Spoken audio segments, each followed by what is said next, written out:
Most people think that discipline is about staying motivated. They think that if they could just find the right morning routine, the right productivity hack, the right inspirational quote, then everything would finally click. They would wake up early, go to the gym, study harder, work longer, stay focused, become successful. But motivation is a lie.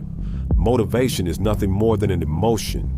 And like every emotion, it comes and goes. Some mornings you wake up feeling powerful. Other mornings you feel tired, distracted, and weak. If your actions depend on how you feel, your progress will always be inconsistent. But there have been people throughout history who operated differently. Men who continued forward regardless of fear, regardless of pain, regardless of exhaustion. One of those men was Miyamoto Musashi, a swordsman who fought over 60 duels and never lost. A man who survived battles, hardship, isolation, and constant danger. Yet his greatest victory was not over his enemies. It was over himself. And in his final years, Musashi left behind a collection of teaching that reveal a different understanding of discipline. Not discipline as force, not discipline as motivation, but discipline as mastery of the mind. If you understand what Musashi discovered, you may never struggle with consistency in the same way again. The modern world has created a strange paradox. We have more information than any generation in history. More books, more courses, more videos, more advice. Yet most people are less disciplined than ever. They know exactly what they should do. They simply don't do it. Think about it. Everyone knows they should exercise. Everyone knows they should stop wasting hours scrolling. Everyone knows they should spend more time learning valuable skills. The problem is rarely knowledge. The problem is action. And action is where most people fail, because modern culture teaches us to negotiate with ourselves. Every day we wake up and ask, do I feel like doing this? Am I motivated today? Should I start tomorrow instead? We treat our emotions as commanders, and our emotions are terrible leaders. When Musashi was alive, survival itself demanded discipline. A moment of hesitation could mean death. A lapse in focus could cost everything. There was no luxury of waiting until the move felt right. You acted because action was necessary. Today, the consequences are less immediate, but the principle remains the same. Every time you delay a difficult task, you strengthen the habit of avoidance. Every time you obey discomfort, you teach your mind that discomfort is something to escape. Over time, your world becomes smaller. Your goals become more distant. Your confidence begins to disappear. Because confidence is not built by thinking. It is built by keeping promises to yourself. And every broken promise weakens your trust in your own character. This is why so many people feel stuck. They are not lacking intelligence. They are not lacking potential. They are trapped in a cycle of comfort, a cycle that Musashi understood long before smartphones, social media, and endless entertainment existed. And his solution was surprisingly simple. Stop making comfort your highest priority. To understand Musashi's philosophy, we need to understand the man himself. Miyamoto Musashi was born in Japan during a time of constant conflict. From a young age, he immersed himself in the study of combat. According to historical accounts, he fought his first duel as a teenager, and he won. But Musashi was not simply talented. He was obsessed. While others sought status, he sought mastery. While others looked for shortcuts, he pursued understanding. For years, he wandered across Japan, challenging skilled warriors and refining his abilities. He slept outdoors, traveled alone, lived with uncertainty, faced danger repeatedly. This lifestyle would seem unbearable to most people today, yet it forged something within him. A mind that could function under pressure, a mind that was not controlled by comfort. One famous story demonstrates this perfectly. Musashi was scheduled to duel Sasaki Kojiro, one of the most feared swordsmen in Japan. The duel would become legendary, but on the day of the fight, Musashi arrived late, intentionally. As Kojiro waited, anger consumed him. His emotions became his weakness. Musashi remained calm, collected, detached. And when the duel finally began, Musashi defeated him. Whether every detail of the story is perfectly accurate is less important than the lesson it illustrates. The greatest battles are often psychological. The person who controls their mind controls the outcome. As Musashi aged, his focus shifted. He became less concerned with defeating opponents and more concerned with understanding life itself. Eventually, he retreated to a cave and spent his final years reflecting on everything he had learned. There, near the end of his life, he wrote 2 works that would define his legacy: The Book of 5 Rings and Dakodo. These writings were not theories from a comfortable philosopher. They were lessons paid for through decades of hardship. Every principle had been tested in reality. Every insight had been earned. And at the center of these teachings was a profound truth. The strongest person is not the one who conquers others. The strongest person is the one who conquers himself.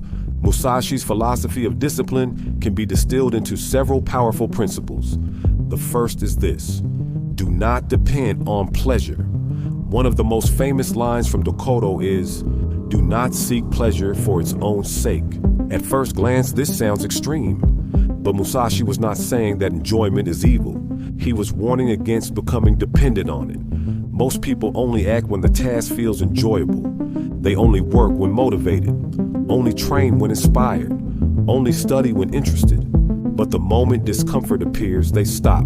Musashi understood that a life controlled by pleasure becomes a life controlled by circumstance. Real freedom comes when you can act regardless of how you feel. The second principle is acceptance. Musashi wrote, "Accept everything just the way it is." This is one of the most stoic ideas imaginable. Most suffering comes from resistance. We resist difficulty. We resist failure. We resist inconvenience. We wish reality were different, but reality does not care what we wish. Discipline begins when we stop arguing with reality and start working within it. The third principle is detachment.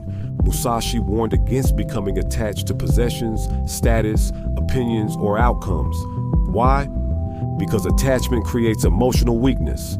When your happiness depends on external circumstances, you become fragile. When your identity depends on success, failure destroys you. But when you focus only on your actions, you become resilient. You can lose and continue. You can fail and continue. You can struggle and continue. And that ability to continue is the foundation of discipline. The fourth principle is constant improvement. Musashi believed mastery was a lifelong pursuit. There was no finish line, no final destination. Every day presented an opportunity to sharpen the blade, not just the sword, the mind. This mindset eliminates perfectionism. You don't need to become extraordinary overnight. You only need to become slightly better than yesterday. A person who improves 1% every day eventually becomes unrecognizable, not because of talent, but because of consistency. And consistency is simply discipline expressed over time. So how do we apply Musashi's teachings today?